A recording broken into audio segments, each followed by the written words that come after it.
across. Any place.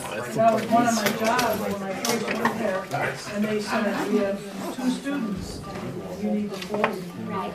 And we did, and the Right. parents actually agreed. By the time we went through the rationale, what you need, did you benefit first? And blah, blah, blah. Right. Or is it just something? It's Yeah, really right. hard, it's very hard. Yeah, we did. Well, it's 5:30, so let's call this meeting to order. That were our Marina or Matt. We're to call them, Okay, so I can call Matt. You got it. I would rather not call Matt because I need to get his email address to send him something. okay, Is there somebody that could call Matt? You got Matt. Do you want me to call Marina? sure. Sure. And I would suggest putting the phones up closest to Angie, so they hear you. Because you'll be reading the motions and things too. Okay, And you want to be able to hear the vote. okay, while you guys are doing that, we'll call this meeting to order. We'll do the Pledge of Allegiance. That's very simple. Hi Marina, you're doing the pledge with us here. Pledge the allegiance to the flag of the United States of America and to the republic for which it stands, one nation, under God, indivisible, with liberty and justice for all. Hey Matt, it's Keel. We have you on speakerphone at the board meeting, okay? Okay, thank you. Can you both hear me okay? I can hear you. Okay. Mission statement, the Viroqua Area School District provides a quality education for all students that inspires continuous learning, positive relationships, curiosity, and compassion in an environment that welcomes diversity while developing respectful and responsible citizens. And if there's anything that's come from the last few days, I think that mission has held true with all of the work that has moved forward.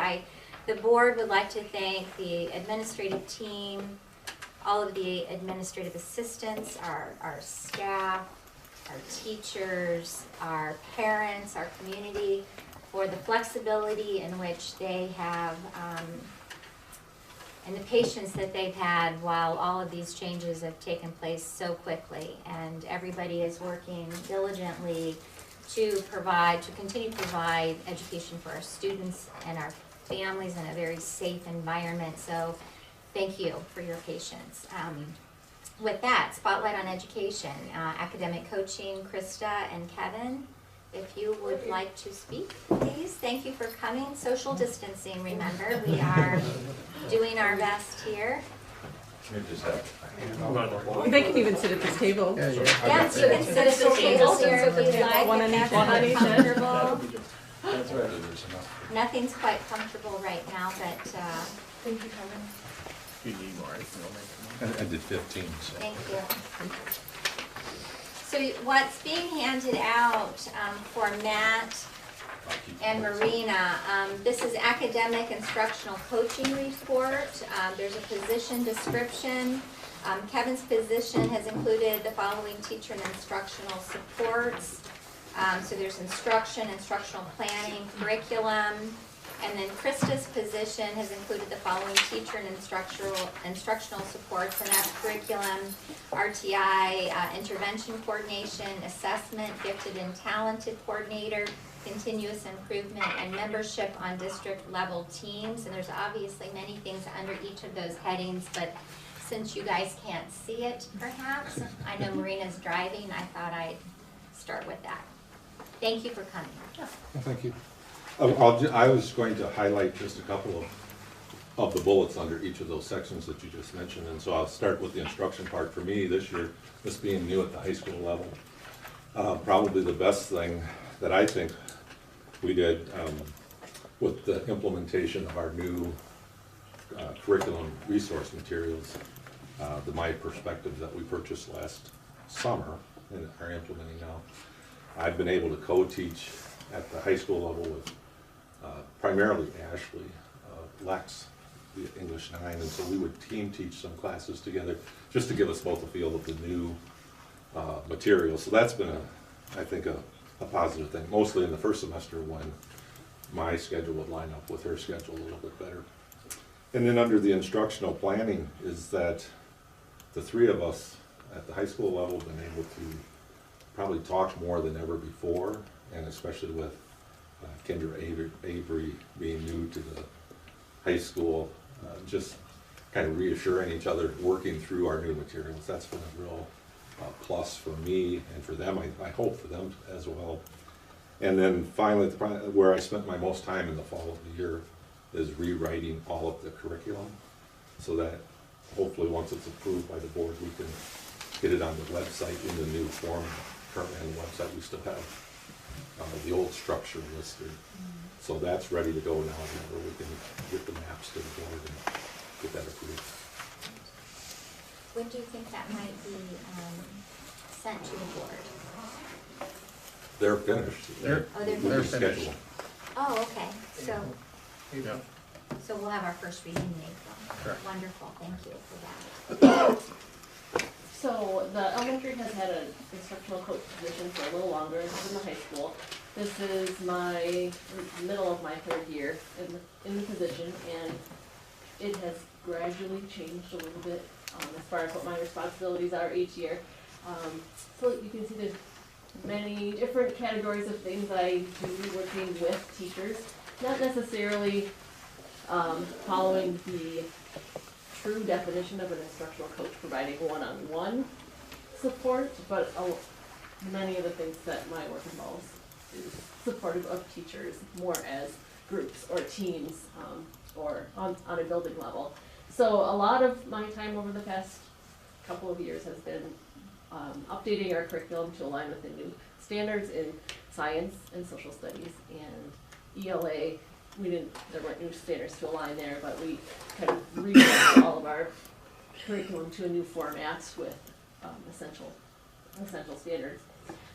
Another part of my job is working with RTI or our WIN groups, and that is pretty intense at the beginning of the year and the middle of the year, and then just checking in throughout the year to see how things are going and help teachers make changes for students in different intervention groups or decide if a student needs a little more intensive intervention, so I help facilitate that.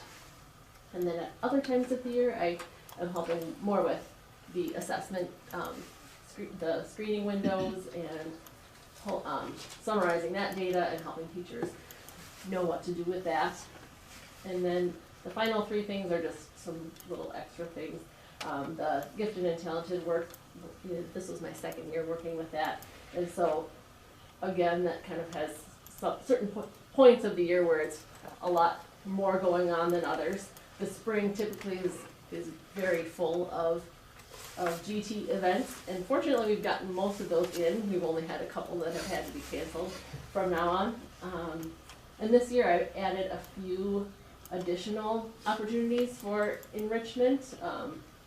A Battle of the Books team for 4th grade and a small pull-out math group in 4th grade, and then we did a little more work with the math counts team for 7th and 8th graders this year too. So it's starting to push in a few more opportunities for enrichment. And then the final two are just some additional groups that I work with. So my time throughout the day and throughout the year is split between a lot of different roles, but all in support of teachers and students. So are you working with all of the different grade levels then with curriculum, all of the, for example, English language arts? Are you working with the high school as well as the middle school as well as elementary? Mostly elementary. Okay. With the social studies, I've started to work with the middle school teachers and check in with the high school teachers, but Jason has been my liaison, and he's helping me coordinate with them as well. I know that we have a new reading program in high school, the English language arts program. Have you found that to be something that structurally has been supportive of your teaching and what the students' needs are? Well, It never covers everything. Well, actually, we have, the materials that we went through last year, and we went through the process of, material selection there in partnership with CESA. That was a pretty good process, and we're really pleased with my perspectives, the curriculum that we ended up choosing. What happens, there's just so much to it, because we have not only massive textbooks, which we did not have before at the high school level, then all the online materials. And so, if anything, we're just struggling trying to figure out which is, what's to leave out, because they give you 6 units per grade level. And they even say, the trainers we've had said you'll never get through all 6 in a year. And that's what we found. In the first semester, we got through about 5 in the block schedule. And that was even pushing it sort of at the end a little bit. So I think, and hopefully the data will bear this out, that just the switch in structure to keep all the grade levels together will bear fruit on the ACT. Because that's where we thought the gaps were when we had the multi-level classrooms.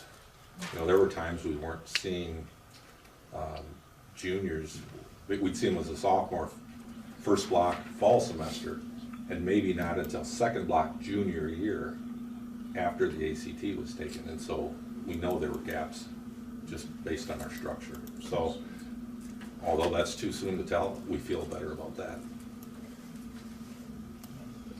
Yeah, what's great about the approach that we have with these two is the idea that they support teacher-to-teacher communication. Once the school year starts for teachers, it's very difficult to have time away from focusing on your classroom and your students and all the things that you have to do on a daily basis. And so what these two provide is an overview. They go and work with one teacher, or visit one classroom, or work with one group, and they hear all the good things that they're doing and the takeaways of things that might be effective somewhere else. Then they go meet with another group and they say, you know what you might try, and they, there's other teachers doing this and it works really well. It makes those connections, and so it really helps teachers fast track good ideas and sharing, because in the heat of the standard day, it's just not much time to do that. So it's a really good model that these two have done an excellent job with, and we just keep growing because of the support they can provide for those teachers. So what does academic coaching look like? Is this something once a month? Is it, sometimes it's every day during the week and then you move on to something else? What does it look like for the two of you? It varies. I think in the true sense, it's more of a cycle. It would be individual teachers who are looking for a coach, someone to help them improve on a certain item, a certain process or practice that they want to improve on, and the coach sitting down and talking with them, asking them questions and helping them make a plan for trying out something new, or maybe co-teaching beside them, or modeling, and just kind of monitoring their specific growth on a specific practice or item that they want to improve on. So that sense of the instructional coaching I have not had. I haven't been through a whole formal cycle like that. This approach, supporting more in a broad sense, I think is the way that I'm approaching it, and Kevin as well, supporting teachers more as groups. And so if the administrators are able to, from what I hear you saying, it would also be nice if someone could be freed up, such as Kevin has been at the high school, to do more at the middle school, because you're stretched pretty far, and it makes it harder. So even if there was something, I don't know if that's ever possible in the future, but it would be nice to have. I guess it all depends on so many variables, but it can't hurt to have more assistance for teachers and someone they feel comfortable with and stuff. Is there any discussion? Once again, thank you. I think this is great work that you're doing. I think I believe it will make a difference from everything that I've read about what you are doing. It only makes sense that it would, and I think that's fantastic. I look forward to seeing the ACT scores next year and see if the proof's in the pudding, as they say. Do either of you have any questions? I don't want to forget about you two on the phone here. Matt, I do not. No. Okay, all right, thank you, and be safe, and once again, thank you for everything you've done over the last week or so, and some chaotic days and nights. The next item is public comment. I assume we have none. All right. Consent agenda. Is there a motion to approve the consent agenda, proof of public notice, approval of agenda, February minutes, and voucher summary 1 in the amount of $179,088.17 as presented? So moved. Is there a second? Second. Any discussion? All in favor say aye. Aye. Opposed? Okay. Motion carries. Voucher summary 2. Is there a motion to approve voucher summary 2 in the amount of $251,708.68 as presented? So move. Is there a second? Second. Any discussion? All in favor say aye. Aye. Aye. Opposed? Abstention? Abstain. I abstain. Motion carries. The next item is donations over $250. Is there a motion to accept donations in the total amount of $18,753.48 from the Viroqua Gridiron Club? It's $9,161.98 for football jerseys and $2,400 high-pod camera. Viroqua FFA alumni, $596.50 for third grade cranberry trip. Ooh, I don't know if that's going to happen this year. Tide Center, 5,000 BAMS grant for the organic school garden. WICPA Education Foundation, $595. Accounting Careers Education Grant. Tom and Shelley Doby, $250. Grand piano. Josh Iverson, $250 grand piano. Roger and Karen Swenson, $500 grand piano with thanks for their generosity. Is there a motion? So moved. Second? Second. Any discussion? Thank you all very much for that. All in favor vote by saying aye. Aye. Opposed?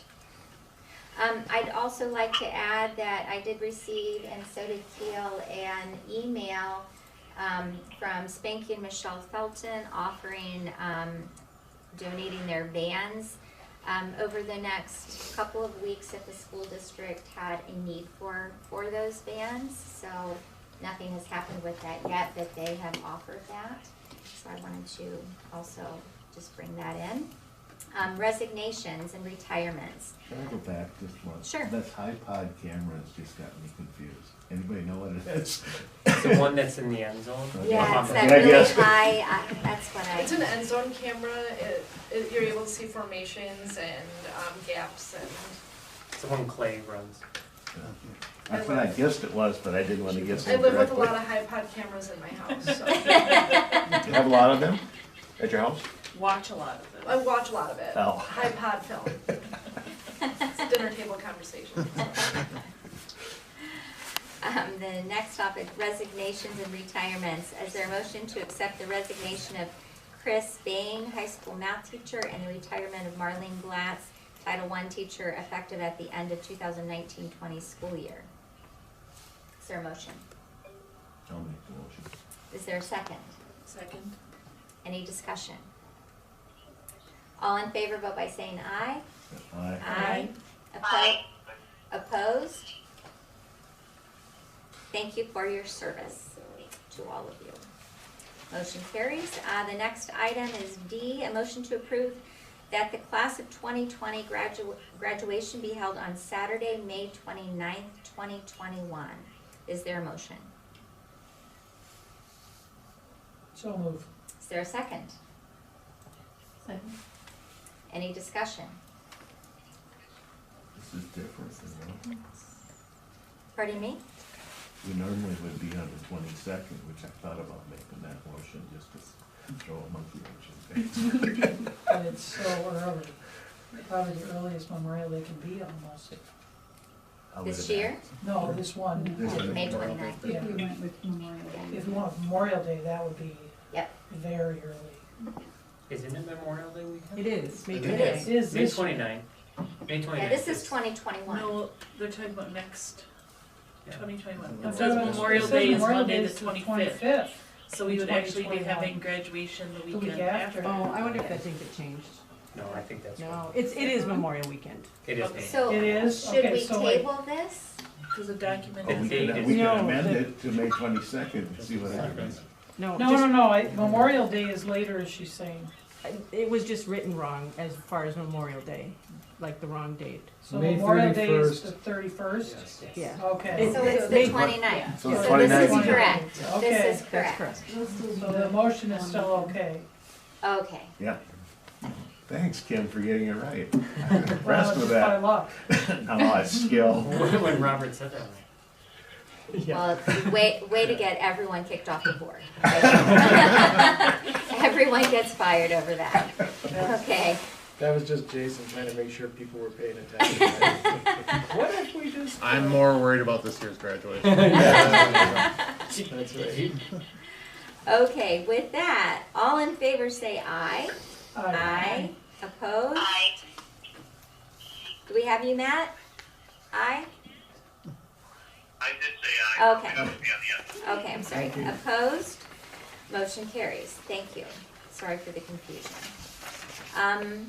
Item E, a motion to approve the 2021 Fall Early College Credit Program, Start College Now, and online course requests. Is there a motion?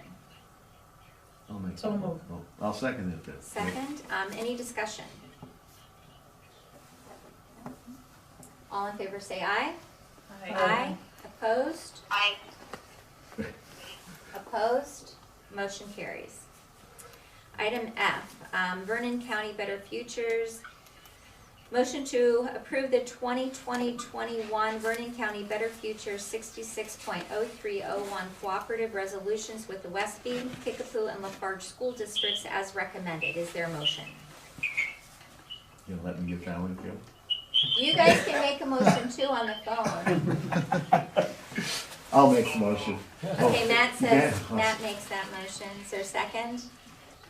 I'll second. There we go. Marina, we have Marina now. Is there any discussion? Now that we know we can. Any We always discussion? could, you just, we're too shy. All right. All in favor, vote by saying aye. Aye. Aye. Opposed? Motion carries.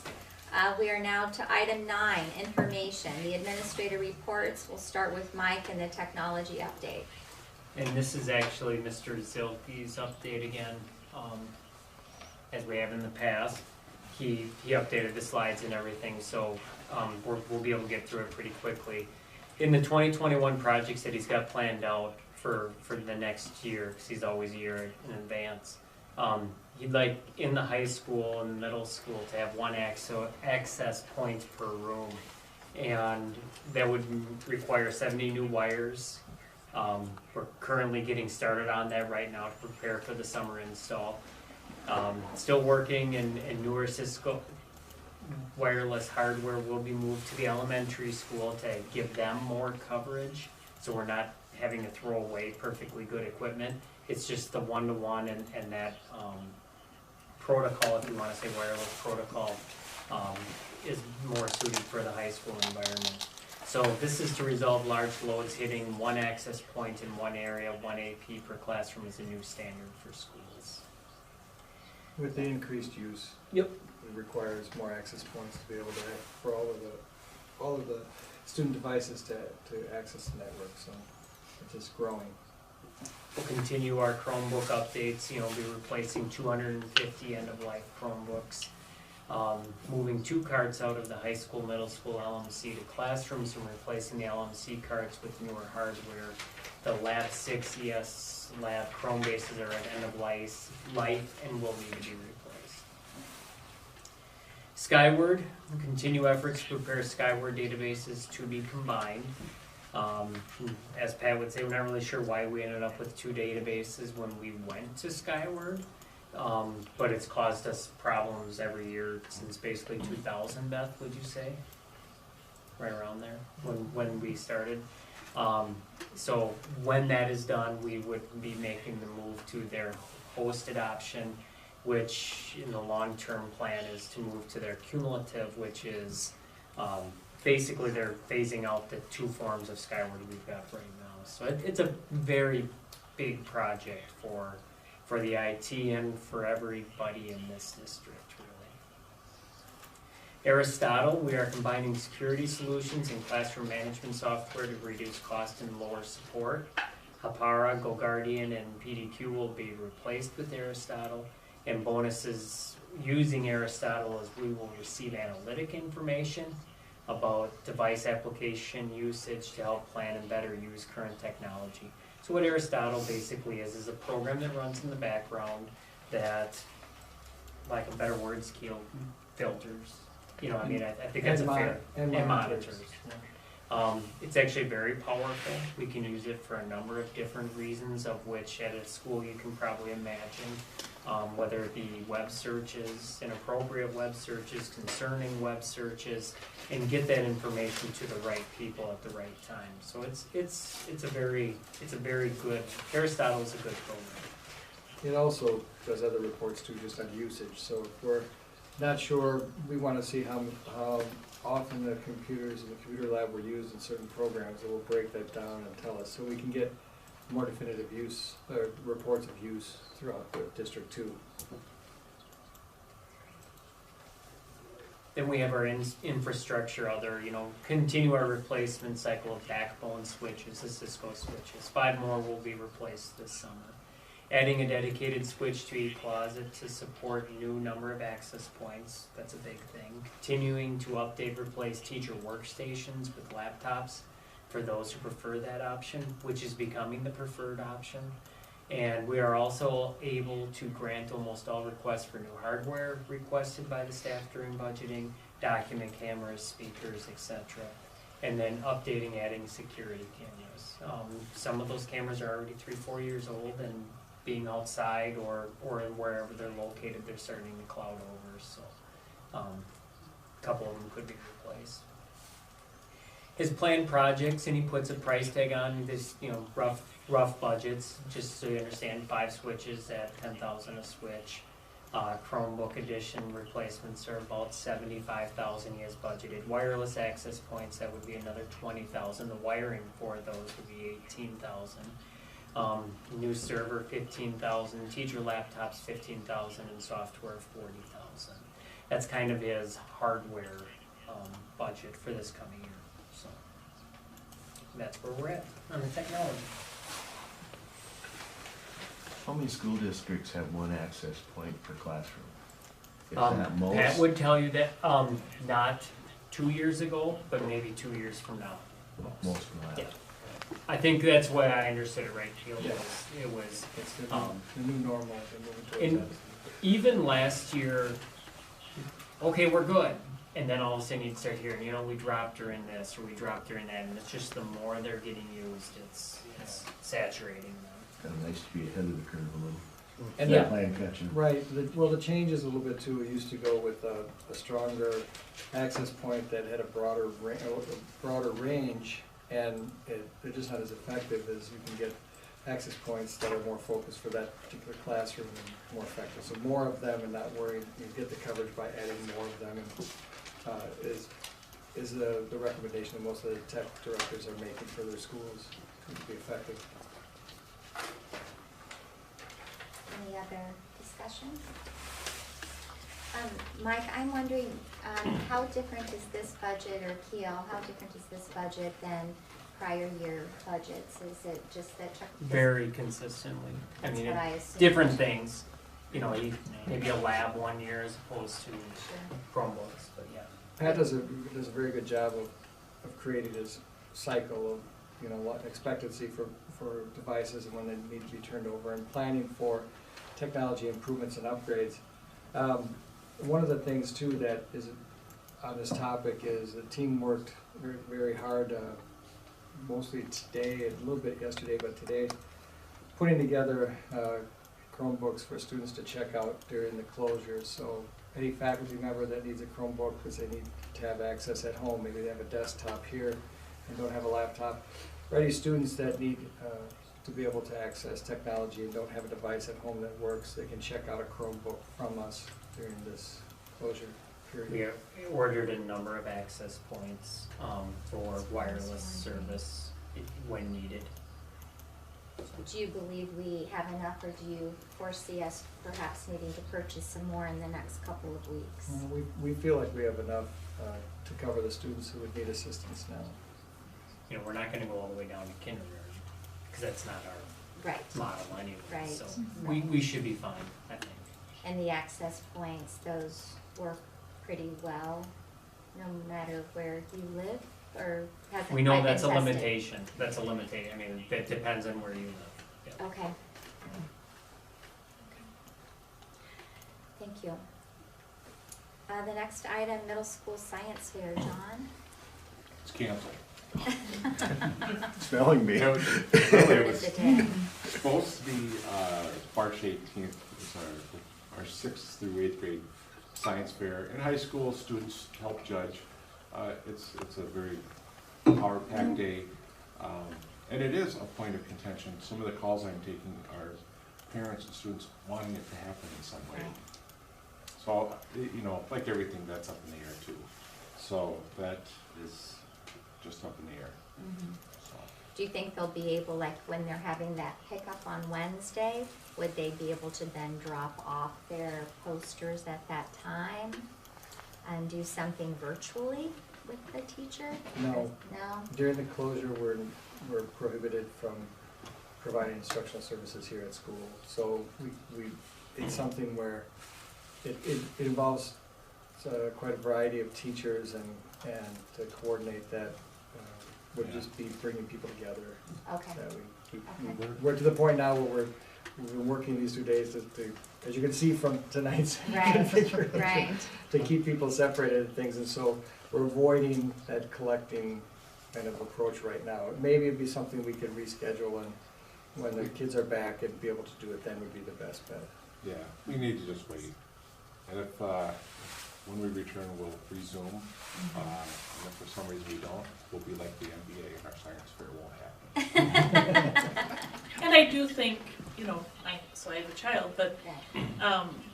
you know, we didn't have friends, the classmates come over this weekend to finish it. Yeah. So I Right. think that there's a lot of unfinished, so as long, I mean, they're still on Google Classroom, like, doing the abstract together. Right. Things aren't done because we didn't couldn't allow gather. the, Right. you know, gathering at a house to finish it. So Sure. I don't think they'd be ready to do it right away anyways. Yeah. You mean they didn't have it done like 2 weeks ahead of time? I'm teasing. Tried. Mine had a good chunk of it done, so at least Yes. I had a good learning experience. It's like and it's like 3/4 it's done. I'm almost. There done. is the abstract and conclusion, I think, are the last two pieces of this puzzle, so. Well, that's too bad, Yeah. but small in the scope of things. The next item, spelling bee. Yeah. So I'd like to just start by thanking Krista, she is here. The spelling bee is quite a process because it starts with grade levels, grades 4 through 8, and then they advance students on, and then right in here we have a spelling bee. And it's a very intense process, actually. Very intense. And one sound almost skews a particular word. So we had 30 students involved, and then from here, the top 2 spellers, one from grades 4 through 6 and one grade 7 and 8, advance on and compete in Westview against 14 schools or however many there are. And our 6th grader took 3rd place out of 46 students, which is fantastic. So it's a good process, and I'd also like to thank Jenny Liam and Kim Cron, who have helped volunteer to serve as judges for many years now. And it was, again, it's always interesting. For 10 years now, I've watched this, and almost every year there's a little tiny mishap, and there's just always curious to wait to see what it is and how we overcome it. So it just happens. But it's good. It was a great process. Thanks, Krista. It's very difficult. The way you say a word makes a tremendous difference. No pressure, Kristen. It's intense. People get into it. Yeah, they do. Well, thank you. I'm glad they were able to complete the process. Yeah, that's good. GOB. And similarly, 2 students from each grade, grades 4 through 8, competed. And this is a little different where we just have one finalist, and they get the opportunity to take an online test. So it's not quite as exciting, you know, taking an online test. And I don't know if we've received the results back. He didn't qualify for the state contest. Oh, he didn't even qualify. Well, yeah, they take the online test to see if they're the top 50, that's I right. believe, or 100 in the state. Then they- yes. Sorry about that. That's that, yeah. Thank you. So that's it. Title I night, Tom? So our Title I night was originally planned for March 10th. We were gonna do a sleigh riding event, and the weather decided not to agree with us on that one. So we decided to postpone it. We are now looking at, hopefully, having an opportunity to do a cookout in the spring. We thought we'd bring families together, maybe get a bounce house, give away some of the books. We've spent some of our title money buying books for students, and that's kind of our hope for the spring now. If we get everybody back to school, have a big cookout, and by that time it might be a great time to have a gathering, to have get everybody together again. So that's what we're kind of aiming for now, is sometime there in May to have families come together and do kind of a cookout thing at the end of the school day, bounce house and some other activities for them, and send them home with some books and other additional reading information for families. Wonderful, thank you. The next item is Read Across America. Tom, that's you as well? Yes, And Books for very Breakfast. fun week. We had all sorts of activities planned for students, from crazy dress-up days and things like that to having an author come in. We had Steph Wade come in. She read her new book, A Place for Pluto, to the students. And then she also talked with them about the craft of being an author and what that was like. And we had some kids very fired up about going back and writing a story. So that was a really neat event for them. We also had the Cat in the Hat show up and go around to classrooms and just say hi to everybody and check in with them that way. We had guest reader day as well. It also happened to be, I think it was the same week that we also had the jump rope crew from lacrosse come in. They just happened to have some time in their day, and we're like, yeah, come on in. So we did a makeshift assembly for them and got to see the jump rope crew, and then ended the week with Books for Breakfast. Did you have a good turnout for Books for Breakfast? We had an incredible turnout for Books for Breakfast. We may need to expand our cafeteria or something, because we had over 200 people show up.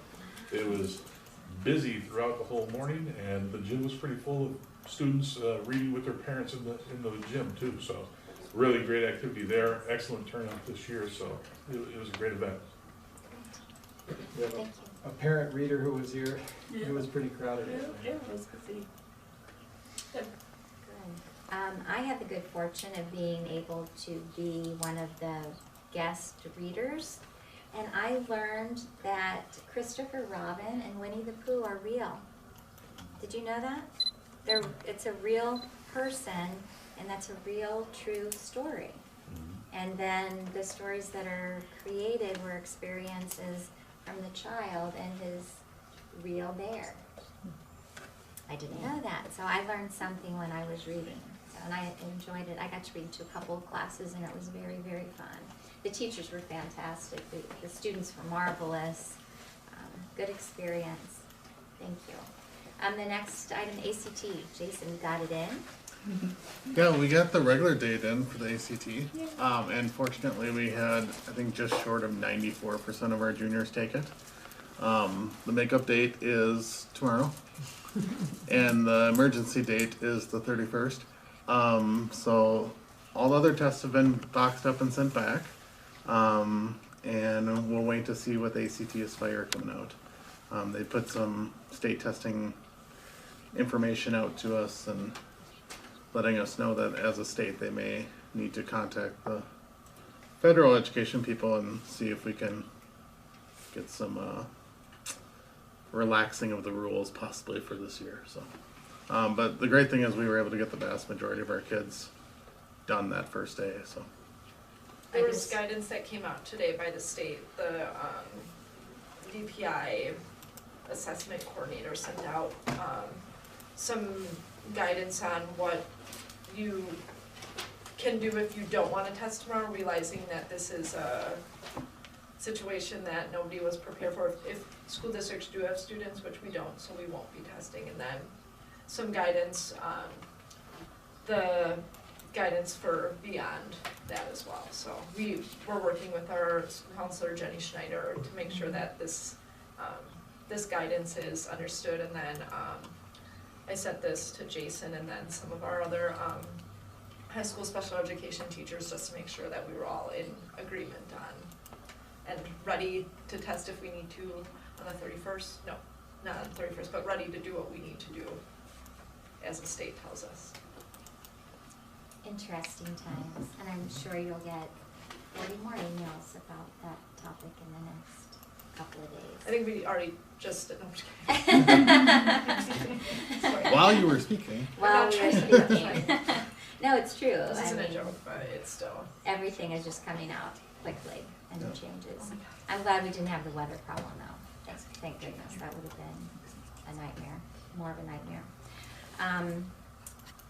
Jason, you're up for AP exams, Cooley Conference, and Scholar Athletes sports updates. Yep, so we have 53 students signed up to take combined 86 advanced placement exams this year, which is a solid number for us. Originally when I sent the document, I gave like the 2 weeks that the testing window would be. It's possible that may not be the testing window. I think nationally and locally we'll definitely be evaluating how things are progressing. It's possible we could still test in that window. There's also the possibility there may be a late May window. There's also the possibility there may be a June window. So we're kind of up in flux, but that's the amount of students we have that have the registrations in and are all set to go in that sense, which is, like I said, a great number for kids to earn credits ahead of time and work hard. So Cooley Conference, Jared Anderson and Josie Dobbs are Cooley Conference Scholar Athletes this year. Both great athletes and academic students. I was going to say in the classroom, but we will need them to be great academic students outside the classroom too, working online and such, but definitely very worthy seniors, and we would just congratulate them on that honor. We also had Aaliyah Fox qualified and participated in state gymnastics this year, and as a freshman, just a tremendous honor to advance to that level.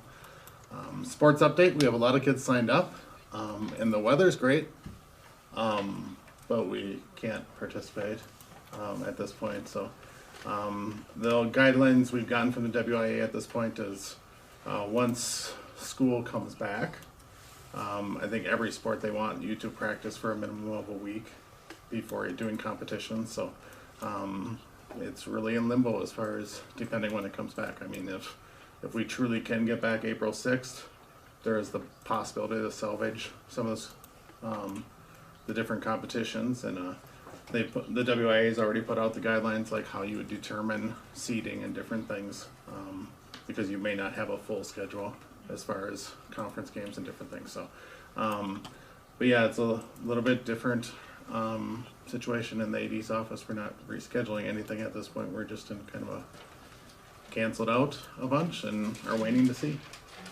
So Eric Anderson has shared information from the WIA with all of the coaches, and they cannot practice. They cannot gather. You cannot advise students to work out together.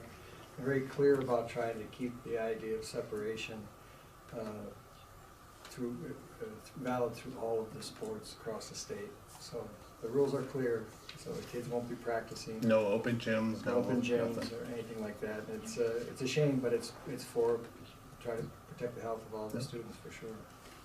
Will that include, I know we have multiple staff members that bring their kids in, that will include them not just coming in to use the gym with kids? Correct. Okay, just wanna make sure that, No open gyms. yeah, because I know there have been staff that have a tendency to push that button.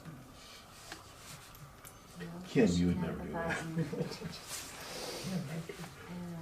Well, and, you know, back in the day, long time ago, there used to be something called intramurals, which were quite fun. And so if it's not perhaps on a Cooley division region, maybe if school starts back at some point, there can be some things that are more intramural-like. It could be fun for students to get in, like Rubal. I mean, that's a blast. So anyway, see what happens. Thank you for the update. Jana, you're next with Special Olympics basketball. as I was just like briefly reading through this, I noticed a typo, so I apologize for that. But, Special Olympics completed their season on March 3rd with a pizza party to celebrate their efforts. They had the regional tournament. The Hot Shots went 1-1 in regionals, and the Sparks also went 1-1 at regionals. Hot Shots lost their second game by 2 points, and Sparks lost their second game by 4 points, so extremely close games. There's a chance for a lottery pick, but they came up just short. Special Olympics sports are postponed until further notice following the guidance that all other sports are following. So, and also understanding that the vulnerable population that Special Olympics serves have students that are participating may have compromised immune systems, so they are following some pretty strict guidance and guidelines. The Sparks had one more game on March 5th in Brookwood, and they had a great season, and I just want to thank Angie Endicott and Michelle Skaden-Stelner and all the other coaches that volunteer their time and go above and beyond. If there is a stipend, it's extremely small stipend, but go above and beyond to give opportunities to our athletes who have disabilities. We were lucky to have a very great program in Viroqua, a great Special Olympics program that has a lot of participation, whether it's elementary school students in a combined with kids with disabilities and kids not with disabilities, a unified team, as well as middle school and high school opportunities for students to be, and then adults in the community as well to participate in Special Olympics. So it's definitely a coordination that Angie Endicott goes through. We meet every other month to discuss facility requests and needs and transportation and coaches and things like that, just to make sure that we have that all coordinated for opportunities for all of our students. Thank you. Sorry, there's things are canceled too. I mean, it's difficult because people get very excited about those events and wanting to participate. The next item is from Keel, the referendum and the virus. Not to be confused. The virus. The referendum meetings have been going well. Mike and I have hosted meetings here at the school for anyone who's been interested in coming. We have information on our webpage, so anybody who hasn't been able to come out and see one of the presentations, we're going to work on a video, but the presentation slides that we use for our public meetings are there. If you scroll to the bottom of our website to the news section, you can find that information there, and you can look through that. And a couple of things that we'd like to point out that are important. They seem to be very attractive headlines to people we present to. One is, even with this referendum, $550,000 a year for 5 years, the school tax rate is projected to go down next year. So school taxes will decrease even with this referendum. And that's important for people to know, because the number one distinction is this is very different from the November 2018 referendum, which was a large building project with new facilities and classrooms and renovations and a gym, and it was there were just a lot of construction projects there. It was a big project and a big process. This is the same kind of referendum we've had for the past 15 years to exceed the operating budget. It's used for the things that the community has said we need to use it for, which is keeping our infrastructure, our buildings in top shape, taking care of the facilities, doing things for students. So everyone that we've talked to has said, wow, this is really good. This is a no-brainer. This is good for kids, and we support it. So we'll keep going out as much as we can. It's going to be difficult with presentations, but we will do a video and put that on the website too, and so people can see and have the information. Thank you. And I hope people do go and take a look, because it's all right there. I don't know how many of the meetings are going to continue to be scheduled that you are going to attend, because we don't want large gatherings. The recommendation is less than 10 people now. So this might be an opportunity for our community to go to the website and to make calls to Mike or to Keel about any questions that they might have about the referendum. It's very important for all of us to educate ourselves about, what is it, April 7th? April 7th. We're back in school the 6th, and the election's the 7th. April 7th. Yep. Very positive thinking there. So once again, we just, I know they might not be able to go to all of the meetings, and Beth has done a marvelous job of scheduling, and I have a strong feeling that many of them are going to be canceled. That's kind of the advice, like your township meetings are talking about from the town association. Canceling the meetings unless you have something you absolutely have to do. Exactly. Or even having a virtual meeting just and for budget purposes or to pay bills. So we'll see what happens with that. I know the fire department's even having a Zoom meeting tonight. Good. So Good. they recognized as emergency response that they have to stay so that they can respond when there is one. So they're meeting via Zoom. So I think a lot of people are gonna learn how to use Zoom, much more. And we ran, Pat ran a session today, we ran all the staff through in very small groups. To show Less than 10, right? Small groups. To show them how to use some different screencasting technology and Zoom technology if they want to connect with each other, or if they want to connect to have a meeting, for example, an IEP meeting, and they want to get people together and connect with the family. And so they're a great way for people to be able to do that in a situation like this. I'm sure we're going to see a lot more use of that. And we've been working on a lot of different things like that with the COVID-19 response.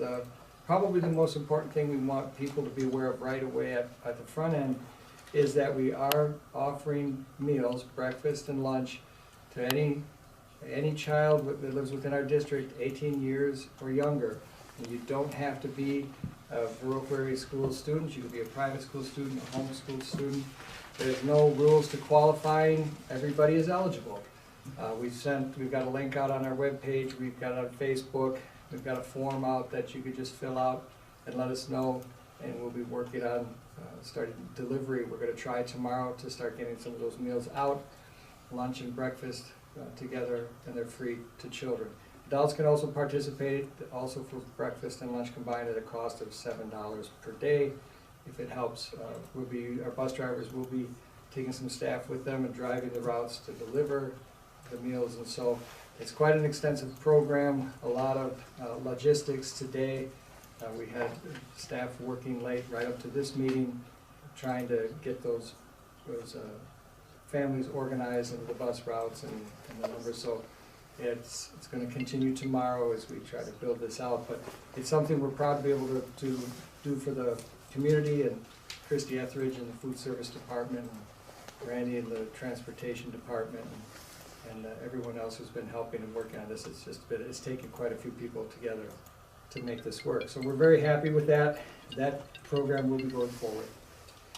The other good news that we got today, our staff was working today to prepare instructional lessons for students and working out how to communicate and monitor their progress and be able to check in with them and care for them.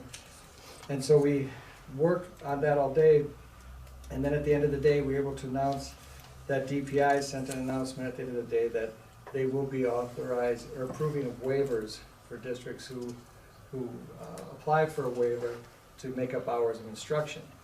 So this is key for us because you don't necessarily have the technology to connect with every family. You don't necessarily have the ability to connect with everyone. Smaller, younger age children, it's difficult to try to keep them on schedule for a long break like this. So what we're doing is we're meeting exactly what the DPI has asked for, which is continuity of learning. They want us to see that we can work with our students that they can continue to learn and grow, so that when they do come back, they've not slipped or fallen behind, but they've actually continued to keep up and grow. So teachers are getting work out to the students, communicating with families, and we will keep our focus on those expectations that students have to work and have support and continue to work through the break. But that's going to be something that's going to be very, I think, important for us going forward, as we know that the work we put in now, should meet the requirements for the waiver. And so we're not coming back in June to do work, you know, we've got to keep the kids learning now. So that's been important. There's a lot of information on COVID-19 on our website. We have a link where we've been putting our highlights, letters to the community, any updates that we have. We will continue to do that. We ask that the community look to that link on the website, on Facebook, and other places where we posted. That will take you to the latest information too. We have been monitoring the information continuously, getting information out to the community when there's significant changes. This change today really applies more to the teaching staff and the support staff than the families, because we are always planning to get the work out to the families. But we'll have some information out about that and more information for families tomorrow too. So it's been quite a challenging process, and we certainly understand the significance of having to close school and parents having to find childcare, find a way to take care of their children. It's quite a challenge, and we don't take that lightly. But when we looked at the recommendation from the state to close on Wednesday, I always say mathematically it didn't make sense to wait until Wednesday.